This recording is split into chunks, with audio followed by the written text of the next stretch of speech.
কুষ্টিয়ায় মাথাচাড়া দিয়ে উঠেছে অনিয়মের দৌরাত্ম্য। সিভিল সার্জন কার্যালয়ে নিয়োগ পরীক্ষা, যে পরীক্ষায় হাজারো তরুণ তরুণীর স্বপ্নগাথা ছিল, সেই স্বপ্নই নাকি ভেঙে চুরমার হয়ে গেছে দুর্নীতি আর প্রভাবশালীদের পায়ের তলায়।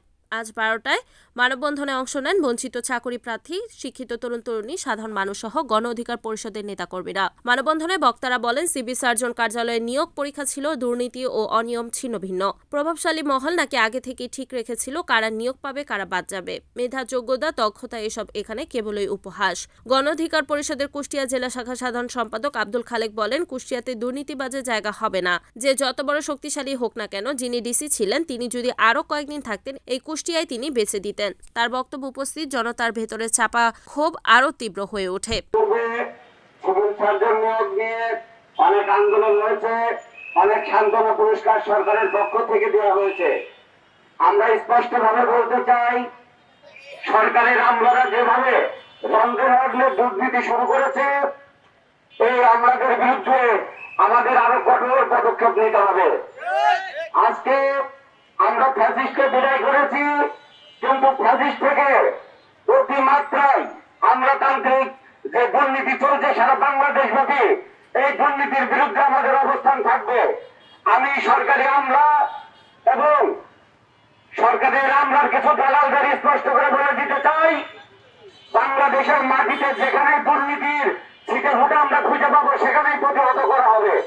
বাংলার মাটিতে কোনো দুর্নীতিবাজ অফিসার, বাংলার মাটিতে কোনো ডিসিএসপি দুর্নীতিবাজ করলে, সরকারি যে কোনো কর্মকর্তা যে কেউ দুর্নীতির সাথে জড়িত হলে, বাংলাদেশে আপামর জনগণ এই দুর্নীতিবাজদের বিচার করবে।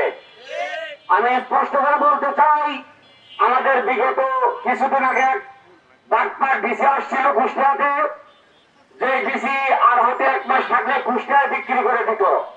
এর সাথে ডিসি জেনারেল জাহাঙ্গীর, সে কোনো দল দলীয়তে চেয়ারে কিভাবে থাকে এটা আমরা জানতে চাই। ডিসি জেনারেলকে যদি এখান থেকে অপসারণ করা না হয়, আমরা ডিসি জেনারেলের রুমকে তালা মেরে দেবো। এই কুষ্টিয়া জেলায় যত অ্যাসিডেন্ট ইউনিয়ন দিয়ে দালালি করছে ডিসি জেনারেল জাহাঙ্গীর। আমি আপনাদের বলতে চাই, আপনারা দুর্নীতির বিরুদ্ধে রুখে দাঁড়ান।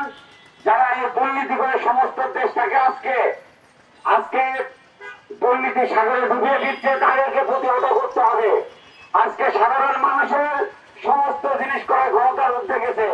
সাধারণ মানুষ এখন স্বাভাবিকভাবে জীবনযাপন করতে পারছে না, সাধারণ মানুষের নিরাপত্তা বোধ করছে না, সাধারণ মানুষের ব্যবসা বাণিজ্যের অবস্থা ভালো না।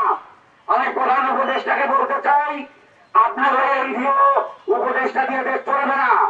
আপনার দ্রুত সময়ের ভিতর স্বচ্ছতার ভিত্তিতে ভোট দিয়ে আপনার ক্ষমতা হস্তান্তর করুন।